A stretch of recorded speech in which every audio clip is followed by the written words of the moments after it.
అనన పద్మార్కం అగజానన పద్మార్కం గజాననమహర్నిశం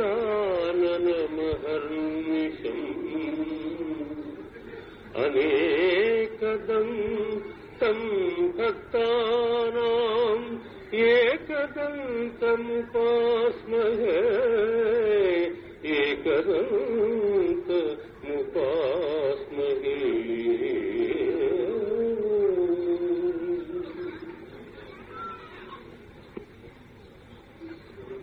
చౌడేపల్లి గ్రామ వాస్తవ్యులకు, పిల్లలకు, పెద్దలకు అందరకు ముందుగా నా హృదయపూర్వకమైనటువంటి ధన్యవాదాలు అర్పించుకుంటున్నాను.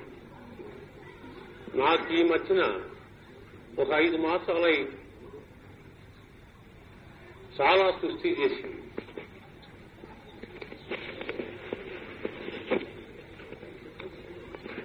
తర్వాత మిత్రులు సుదర్శనం గారు, నరసింహులు గారు మెడ్రాస్ వచ్చి మీరు చౌడేపల్లిలో ఉండేటువంటి మృత్యుంజయేశ్వర స్వామికి ప్రార్థన చేసుకుంటే మీకు కుదరపడుతుందని చెప్పి చెబితే ఆ రోజునే సరే అని చెప్పి నిశ్చయం చేసుకుని భగవంతుని ధ్యానం స్టార్ట్ చేశాను. అప్పటి నుంచి కొంచెం కుదరపడి ఈ రోజు ఇంకా పూర్తిగా ఆరోగ్యం కుదరకపోయినప్పటికీ కొంత మటుకు కుదరపడింది కాబట్టి అది దేవుడి దయ వల్ల వచ్చి సేవ చేసుకెడితే బాగుంటుందనేటువంటి ఉద్దేశంతో బయలుదేరి వచ్చాను.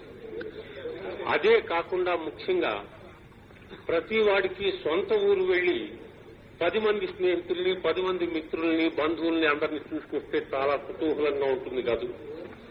ఏ పట్టణాల్లో ఉంటున్నా సొంత ఊరు అనేటువంటి మమకారం పోదు. అందుకని ఈ చౌడేపల్లి గ్రామం నా సొంత ఊరులాగా అనిపించింది. కారణం నాకు ఇంతకుముందు తెలియకపోయినప్పటికీ కారణం ఏమిటంటే మాది చౌటపల్లి, గుడివాడ తాలూకా, కృష్ణా డిస్టిక్ట్ లో చౌటపల్లి అనేటువంటి మా ఊరు. ఇది చౌడేపల్లి. ఆ టా తప్ప డిఫరెన్స్ మిగతా అంతా మా ఊరులాగానే అనిపించింది కాబట్టి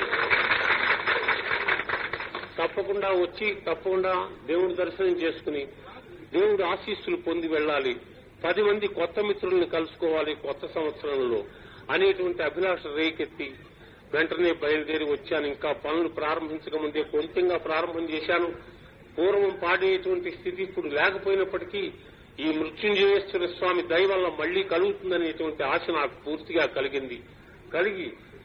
10 రోజుల క్రితం నుంచి మళ్లీ రికార్డింగ్స్ ప్రారంభం చేశాను. ఆఫ్టర్ 6 months నా జీవితంలో 6 మాసాలు పాడకుండా టైం వేస్ట్ చేసినటువంటి టైం ఇదొక్కటి తప్ప నా జీవితంలో వేరే టైం ఏం కనిపించట్లేదు.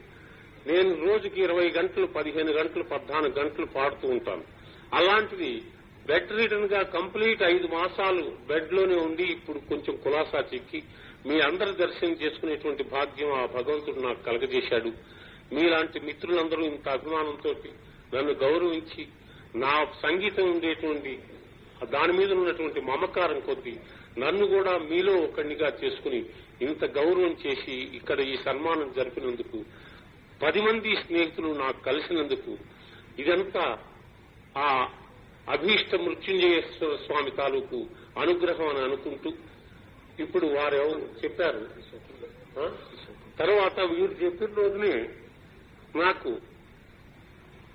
పుట్టపర్తి సాయిబాబాని గురించి వీరును, మృత్యుంజయేశ్వర స్వామిని గురించి నరసింహులు గారు, సుదర్శన్ గారు ఇద్దరు చెప్పిన రోజున ఆ రోజున రాత్రి నేను పడుకున్నప్పుడు తప్పకుండా ధ్యానం చేసుకోవాల్సిందని చెప్పి మళ్లీ కల్లో వీరిద్దరే కనిపించి చెబుతూ ఉంటే ఆ స్వాములను నేను స్వయంగా చూశాను. ఆ చూసిన అదృష్టం కొద్దీ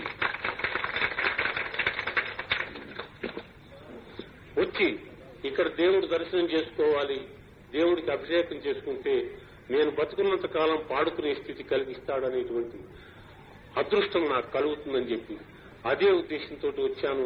మీ అందరి తాలూకు 10 మంది పెద్దలని, పిల్లల్ని అందరినీ కూడా ఈ ఊళ్ళో నా అదృష్టం కొద్దీ చూడగలిగాను. ఇంత ప్రేమతో ఉండేటువంటి ప్రజలకు అందరికీ నా హృదయపూర్వకమైనటువంటి ధన్యవాదాలు, నమస్కారాలు తెలియపరచుకుంటూ ఇంత ఉత్సాహంతో మీరు వచ్చారు కాబట్టి నేనేమీ పాడకుండా పోయాననేటువంటి నిరుత్సాహం మీలో ఉండకూడదు. అందుకోసమని నా గ్రామ్ ఫోన్ రికార్డు భగవంతునికి అర్పితం చేసుకున్న, నా హృదయాన్ని అర్పితం చేసుకున్నటువంటి పాట పద్యం ఆ పద్యం ఒకటి పాడే స్థితిలో లేను కాబట్టి ఆ పద్యం ఒకటి పాడేసి మీకు నిరుత్సాహం కలగకుండా ఆ భగవంతునికి నా హృదయాన్ని అర్పిస్తూ ఒక పద్యం పాడుకుని నా ఉపన్యాసాన్ని ముగిస్తాను.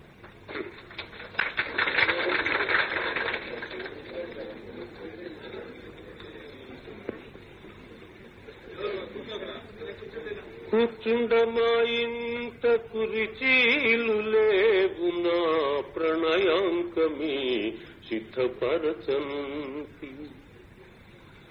కూర్చుండమాకు కురిచీలు లేవు నా ప్రణయాంకమీ సిద్ధపరచంతి.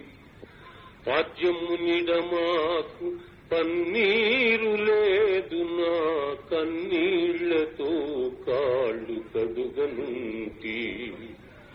పూజకై మావి